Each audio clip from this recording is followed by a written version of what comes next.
Yo, what's up mga sir? Pumunta tayo ngayon sa lugar ng mga hustlers, breeding ground ng mga hustlers. Hindi lang ng mga legal, pati ng mga illegal na hustler, pati snatcher, marami doon. Hindi, joke lang, pero yun nga, mag-walk trip kami ni Ayla May papunta ng Divisoria, na lugar na napaka-busy, na halos lahat ng tao nakafocus sa kanya-kanyang diskarte para kumita ng pera, para iangat yung antas ng pamumuhay. Bakit tayo pumunta ng Divisoria? Walk trip, guys!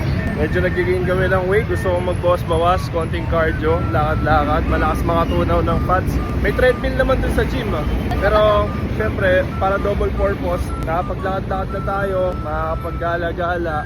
At the same time, check natin kung ano yung mga pwede nating makakatulong sa business natin or mabigyan tayo ng idea kung ano mga pwede nating makita doon sa Divisoria. Masarap kaya tayo scramble dun Sabi na, di pa tayo nakakalayo, pagkain na agad.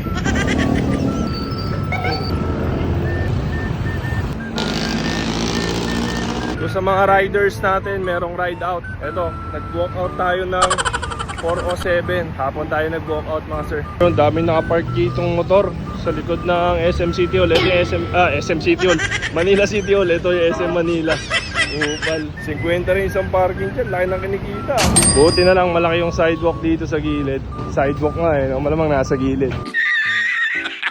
So, konting lakad lang mga sir. Dito tayo agad. SM Manila. Ito yung City Hall.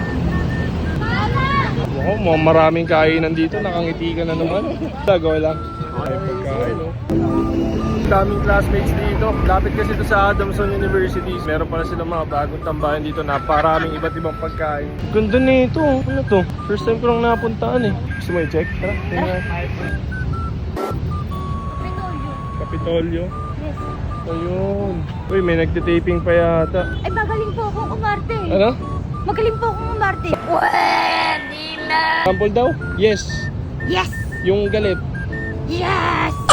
Gigil yan eh. Ay, hindi ba yung Galit. Yes! Yung Ganyan. masayang yes. Yay! Ano? Magaling nga akong umarte. Pwede ako sa barilan. Pwede ako sa Batang Quiapo. Sige daw. Anong tunog ng baril?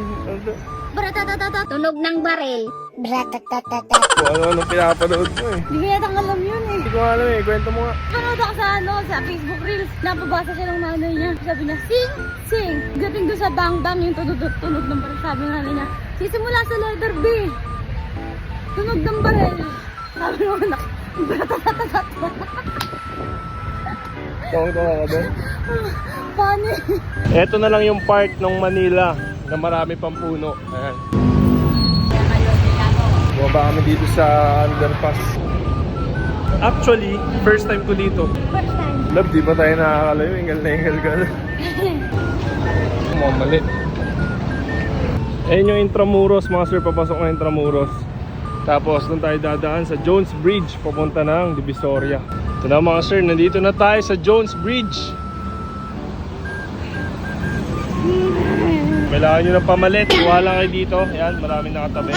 Ang init! Ito yung Jones Bridge mga sir. Yun yung kabila yung Binondo Intramuros Bridge. Doon ko pinag-jogging si Zach. Look at those!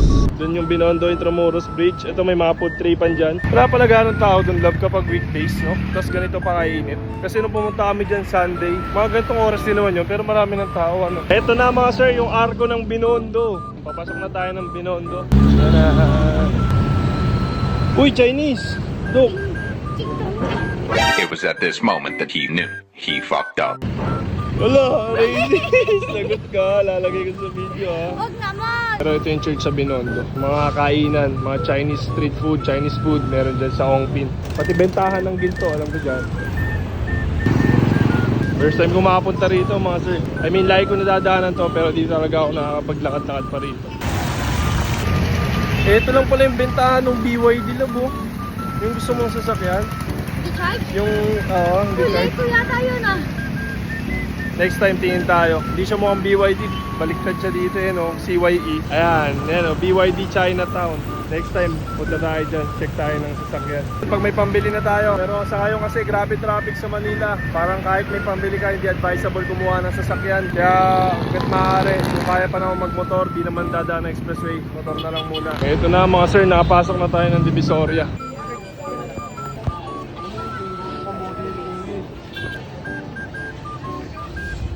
Mamaya na tayo bumili ng mga gulay pag pauwi na. Aga talaga nila magsara dito sa Divisoria. Dumating kami dito, wala pang alas 5 pero pasara na yung ibang tindahan.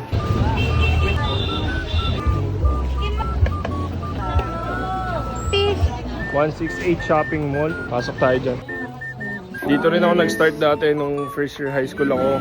First year college. Nakadorm ako sa PCU. Tapos dito ako nag-ikot-ikot. Pumili ako ng mga paninda. Siyempre player tayo. Kumuha ako ng mga Nike bags, Nike socks. Tapos pinupost ko sa story ko. So yun, marami na rin tayong na-try na hustle, na business. So, may mga nalugi. Pero napakarami natin natutunan. Kaya yun yung ginagamit natin ngayon. Subok lang ng subok.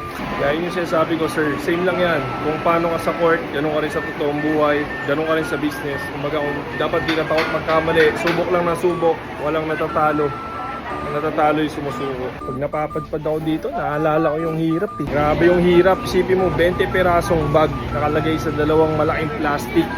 Bit-bit ko dito sa napakalaking Divisoria. Hanggang pasakay ng jeep.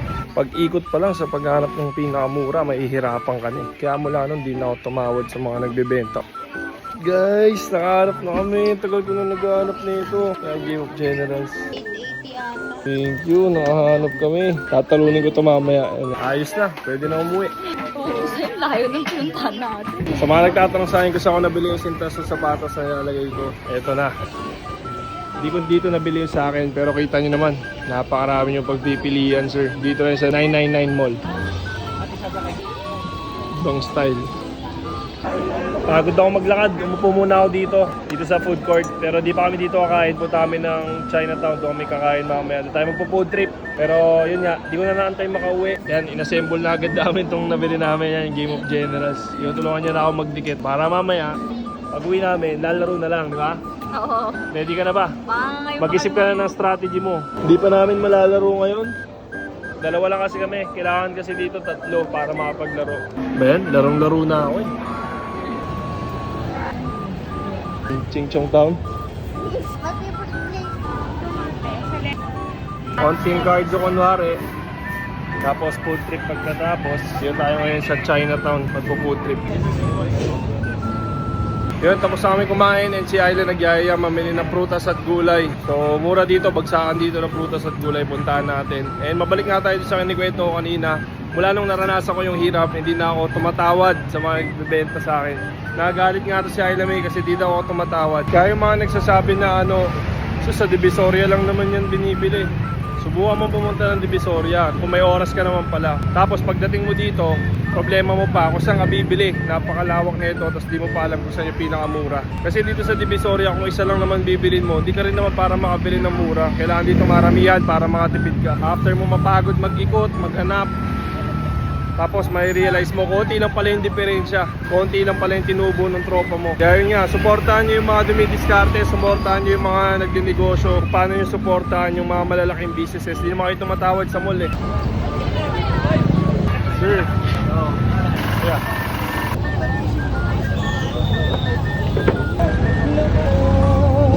Hindi na kinaya sir. Pagod kami, dami na naming bit-bit. And sa medyo alanganin na magdaan pa uwi kaya tricycle namin. Okay na, nakauwi na kami sir. Yun, hindi na ako masyado nakapag-video masyado sa Divisoria. Tapos pauwi kami, ginabi na, namili. And di namin naglakad pa uwi. Ayun, salamat sa pagsama. Kung nagustuhan nyo yun, please like and follow for more. And comment na lang kayo dyan sa baba kung saan nyo gusto next mag-field trip. Ituloy tayo ng next video. Again, this is Edward Zeller. Maraming salamat and God bless mga sir.